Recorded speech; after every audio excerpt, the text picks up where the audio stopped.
My dudes, as you know, I've painted a lot of landscapes and environments for video games over the years, so when I see something like Pokemon Legends, oh man, oh baby. I should start out by saying I enjoyed the gameplay of this game. I enjoyed it tremendously, but traversing the world, I was so bored. It felt so bland and so blah.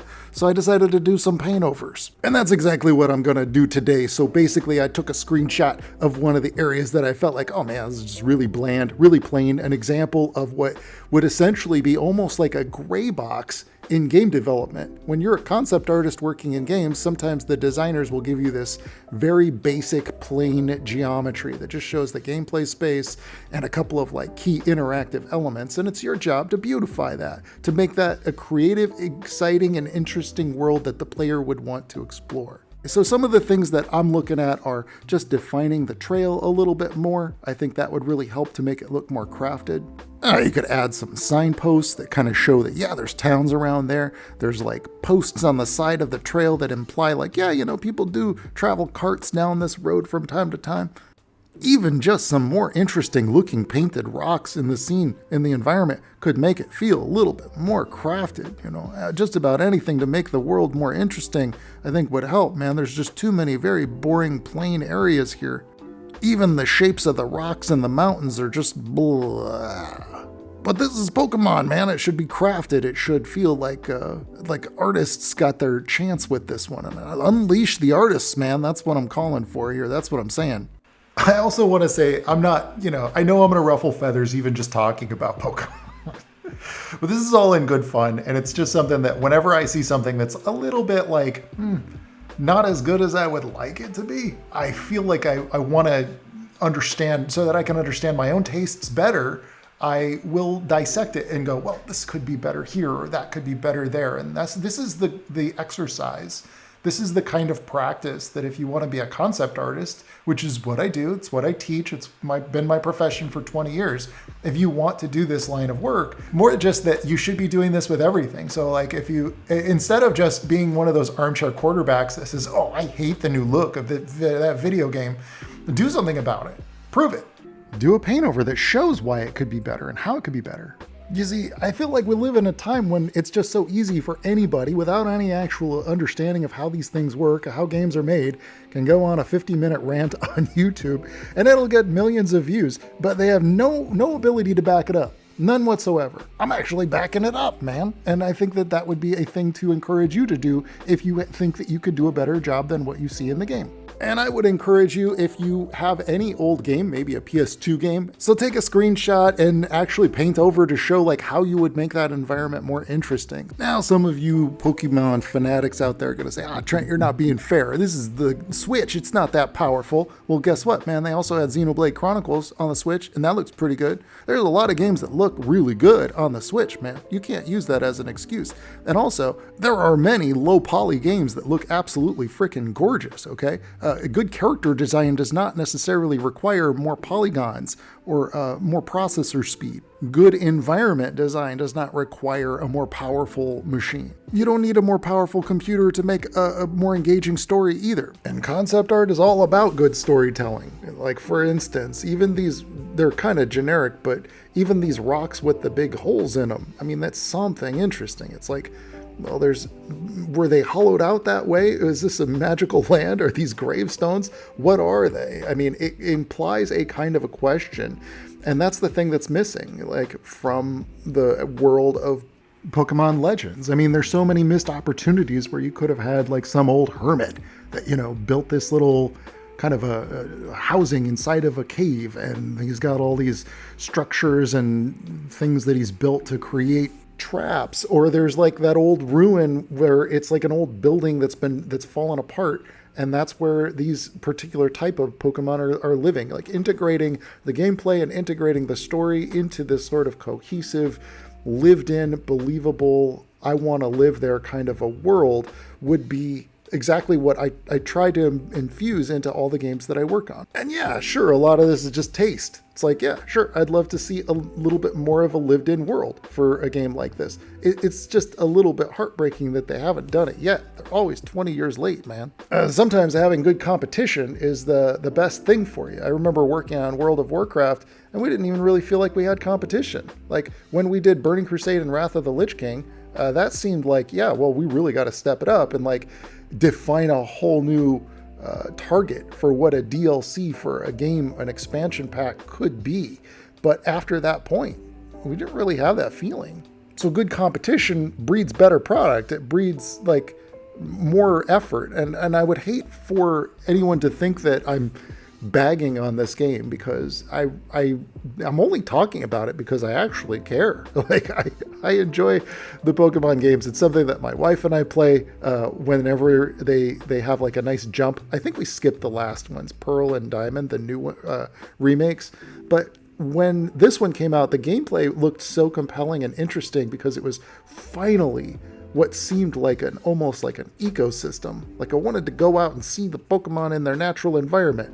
But then I got into that natural environment and I realized, it's a lot of copy paste. And I think it only really bugs me because this is literally the biggest franchise in the world. Like everybody knows Pokemon. It's as popular as Super freaking Mario. Dudes, you have the budget to do a better samurai armor than this dude. So I got a job. I don't need to spend too much time doing this, but I put about 2.5 hours into this paint over, and some of the things that I wanted to tackle were specifically things like the architecture on that building back there. It just, all the architecture in the whole game, very like weird, very like 1980s RPG ruins.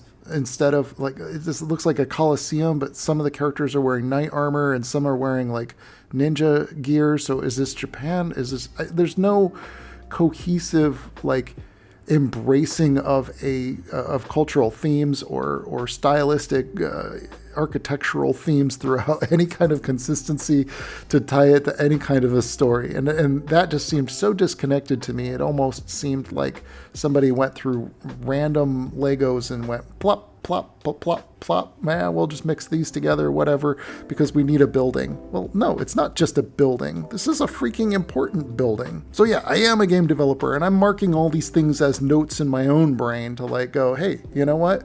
When that Twilight Monk game comes out, every one of those dungeons, every one of those rooms is going to be important. There are no just generic little pillars, okay? There's going to be important pillars. There's going to be at least cohesive shape language so that there's like a consistency. So when you're in one zone, it feels very distinctly different from another, and nothing is random or super generic. And when I'm saying generic, I mean like it doesn't even have to necessarily make a lot of sense. It just has to be interesting. So in this scene, they put these posts on these large stone markers that they've carved out holes in, and they've got their flags, and those flags are intended to light the way so that if you're distant, you can still see these bright blue saturated flags in the distance in the snowstorm. And yeah, we're going to add a lot of snow to this shot. And I took that building way back in the back, and it looked like a generic Roman Colosseum, and I changed that to something that just looks like a more interesting silhouette. I added more color contrast so that you feel like you've got a lot of atmospheric diffusion, a lot more like just sun blooming out from that background. And mind you, I didn't go nuts. I didn't turn this into Horizon, Forbidden West. No, man, because Pokemon is always a little bit more stylized, and it generally does skew for a younger audience. So it has to be appealing and it has to be compelling to everybody. I'm not going to go and add like Dark Souls looking creepy gothic horror towers and stuff like that into a scene like this, into a game like this. But certainly there's a little bit, just a little bit more of that amplification. The kind of thing that, quite honestly, I mean, Pokemon, it was Sun and Moon were probably my favorite worlds. So much interesting stuff going on in those worlds. They had full-on towns. They had people doing things, and they felt like they had purpose in that world. They were going places. Like, why wouldn't there be travelers in this world? Why wouldn't you be coming across people on the trail? Why wouldn't you find old camps? Or why wouldn't you find like nests of Pokemon, certain types of Pokemon? Do they not have nests? Do they not have like families and babies and like places where they hide to protect themselves.